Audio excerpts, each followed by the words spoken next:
So jam is made from either whole or cut fruit.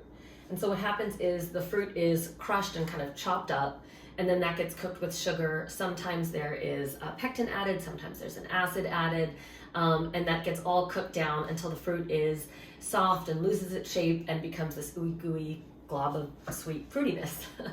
A question that we get a lot is, what is the difference between jam and jelly?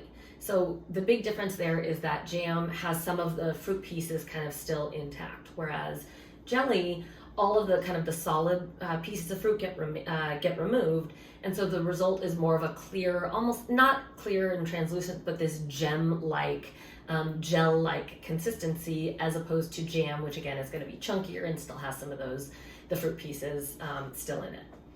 So there are some other items in this fruit spread category. There's preserves, which has the whole fruit pieces intact, but preserves actually also refers to kind of this entire category of fruit spreads.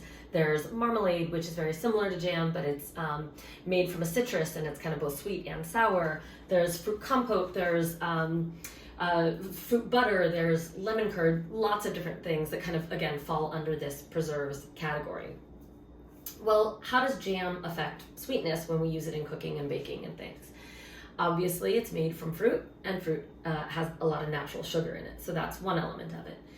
The other is, again, when we cook, when we make jam, we add a lot of sugar. So obviously, you're getting sugar from a couple of different places.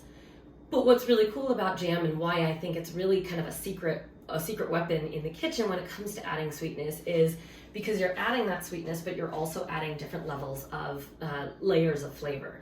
And there are so many different varieties of jam out there, especially if you're not looking at the supermarket, if you're buying it at like farmers markets or artisanal shops and things like that. There are really a lot of different flavor combinations that are out there. And so it can really, you're not just adding that sweetness, you're adding layers of flavor. When you think about the consistency, you're also adding some texture, depending on how you use it as well. The other cool thing about jam is it's fairly easy to make at home. You combine fruit and sugar, and then, add an acid, boil it down, kind of keep stirring, let it reduce down, can it, and you're good to go. Obviously, I'm way oversimplifying that, but the point is that you can make it at home. And again, the flavor combinations are really just endless. So to learn more about exactly how we love using jam, head to the tasting.